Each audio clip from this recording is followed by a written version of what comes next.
क्या आप जानते हैं कि 5 ऐसे ताकतवर कलमात हैं जिन्हें बोलने में शायद आपको कुछ सेकंड भी न लगें, लेकिन जिनकी रूहानी ताकत ऐसी है कि अगर इंसान सच में समझ ले तो उसकी जिंदगी बदल जाए। आज मैं आपसे दिल से बात करना चाहता हूं, एक भाई की तरह, एक दोस्त की तरह, क्योंकि जो बात मैं कहने जा रहा हूं वह सिर्फ लफ्ज नहीं है। यह मेरी और आपकी दुनिया और आखिरत दोनों को संवारने का रास्ता है। हम सब इस दुनिया में भाग रहे हैं, कोई रोजी की तलाश में, कोई इज्जत की तलाश में, कोई सुकून की तलाश में। लेकिन कभी आपने सोचा है कि सुकून कहाँ है? असली कामयाबी क्या है? क्या सिर्फ दौलत, शोहरत और नाम ही कामयाबी है, या कुछ और भी है जो इससे कहीं ज्यादा कीमती है?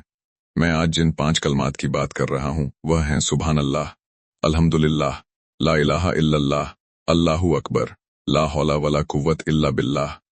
ये 5 कलमात छोटे हैं, आसान हैं, जुबान पर हल्के हैं, लेकिन तराजू में इतने भारी हैं कि कयामत के दिन पहाड़ों से भी ज्यादा वजनदार साबित होंगे। जिक्र की दौड़ में असली विजेता। एक बार हमारे प्यारे नबी मुहम्मद सल्लल्लाहु अलैहि वसल्लम सफर में थे। मक्का के रास्ते में एक पहाड़ के पास से गुजरे जिसका नाम था जमदान। वहां आपने सहाबा से फरमाया, मुफरिदून सबकत ले गए। सहाबा किराम हैरान रह गए।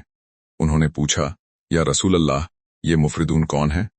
आप सल्लल्लाहु अलैहि वसल्लम ने फरमाया, वो मर्द और औरतें जो अल्लाह का बहुत जिक्र करते हैं। यह हदीस सहीह मुस्लिम में मौजूद है। जरा सोचिए, सबकत ले जाना यानी दौड़ में सबसे आगे निकल जाना। आज हम समझते हैं कि जो अमीर है वही आगे है, जो मशहूर है वही कामयाब है, लेकिन अल्लाह के नबी ने बताया कि असली विजेता वह है जिसकी जुबान हर वक्त अल्लाह के जिक्र से तर रहती है। ये जिक्र ढाल कैसे बनता है? भाइयों, हम जिस दुनिया में रहते हैं वहां सिर्फ वह चीजें नहीं हैं जो हमें दिखाई देती हैं। बहुत सी चीजें ऐसी हैं जो नजर नहीं आती लेकिन असर जरूर करती हैं। जैसे हवा हमें दिखाई नहीं देती लेकिन हम उसके बिना जी नहीं सकते। जैसे कीटाणु नजर नहीं आते लेकिन बीमारी पैदा कर देते हैं, उसी तरह बुरी नजर, हसद, शैतानी असरात ये सब भी नजर नहीं आते लेकिन इंसान की जिंदगी में हलचल मचा देते हैं। अचानक घर में लड़ाइयां शुरू हो जाती हैं, कारोबार में रुकावट आ जाती है, दिल में बेवजह घुटन, उदासी और घबराहट पैदा हो जाती है। तो इलाज क्या है? इलाज है जिक्र।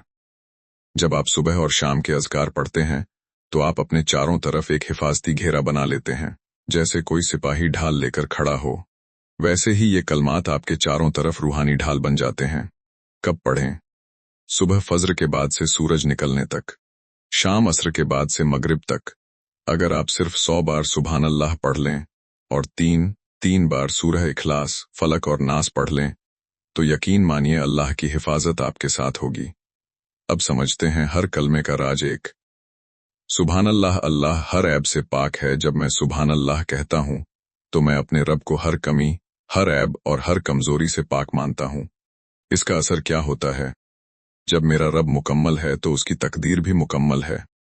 अगर मेरी जिंदगी में कोई मुश्किल आई है तो उसमें भी कोई हिकमत है। यह यकीन दिल की बेचैनी को कम करता है। सुभान अल्लाह दिल को सुकून देता है। यह बताता है कि मेरा रब गलती नहीं करता। दो, अल्हम्दुलिल्लाह, शुक्र का जादू। अल्हम्दुलिल्लाह यानी सारी तारीफें अल्लाह के लिए हैं। कुरान में अल्लाह फरमाता है, अगर तुम शुक्र करोगे तो मैं तुम्हें और दूंगा। जब मैं अल्हम्दुलिल्लाह कहता हूं तो मैं अपने पास मौजूद नेमतों को पहचानता हूं। शिकायत कम होती है, शुक्र बढ़ता है, और जहां शुक्र होता है वहां बरकत उतरती है। 3, ला इलाहा इल्लल्लाह ईमान की बुनियाद। यह सबसे भारी कलमा है। इसका मतलब है अल्लाह के सिवा कोई इबादत के लायक नहीं। जब मैं यह पढ़ता हूं तो अपने दिल से हर झूठे सहारे को निकाल देता हूं। न दौलत मेरा खुदा है, न लोग मेरा खुदा हैं, न मेरी ख्वाहिशें मेरा खुदा हैं।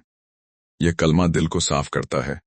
4, अल्लाहू अकबर, मेरा रब सबसे बड़ा है। जब मसले बड़े लगें, जब कर्ज बढ़ जाए, जब बीमारी डराए तो मैं कहता हूं, अल्लाहू अकबर। मेरा मसला बड़ा नहीं है, मेरा अल्लाह उससे बहुत बड़ा है। यह कलमा हिम्मत देता है, डर कम करता है। 5, ला हौला वला कुव्वत इल्ला बिल्लाह। जन्नत का खजाना। नबी सल्लल्लाहु अलैहि वसल्लम ने फरमाया कि यह जन्नत के खजानों में से एक खजाना है। जब मैं थक जाता हूं, जब मुझे लगता है कि अब मुझसे नहीं होगा, तब मैं यह पढ़ता हूं, इसका मतलब है नेकी की ताकत और बुराई से बचने की हिम्मत सिर्फ अल्लाह से मिलती है। ये इंसान को तवक्कुल सिखाता है।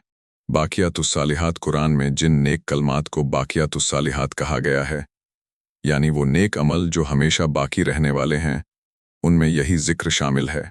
दुनिया खत्म हो जाएगी, मकान, गाड़ियां, बैंक बैलेंस सब यहीं रह जाएगा, लेकिन ये कलमात आपके साथ जाएंगे। कयामत के दिन जब हर इंसान नफसी नफसी कह रहा होगा, उस दिन यही छोटे छोटे लफ्ज़ आपका तराजू भारी कर देंगे। एक भाई की नसीहत मैं खुद पहले समझता था कि कामयाबी का मतलब सिर्फ दुनिया है, लेकिन जब मैंने इन कलमात को अपनी जिंदगी का हिस्सा बनाया तो महसूस किया कि सुकून बाहर नहीं, अंदर है। जिक्र सिर्फ लफ्ज़ नहीं, यह दिल की हालत है। अगर आप अपनी दुनिया और आखिरत दोनों को संवारना चाहते हैं तो इन 5 कलमात को अपनी रोज़मर्रा की जिंदगी का हिस्सा बना लीजिए। चलते फिरते, उठते बैठते, गाड़ी चलाते हुए, इंतज़ार करते हुए ज़ुबान को खाली मत रहने दीजिए। उसे अल्लाह के जिक्र से आबाद कर दीजिए। अल्लाह हम सबको कसरत से जिक्र करने वालों में शामिल करे। आमीन। जज़ाकल्लाहु खैर।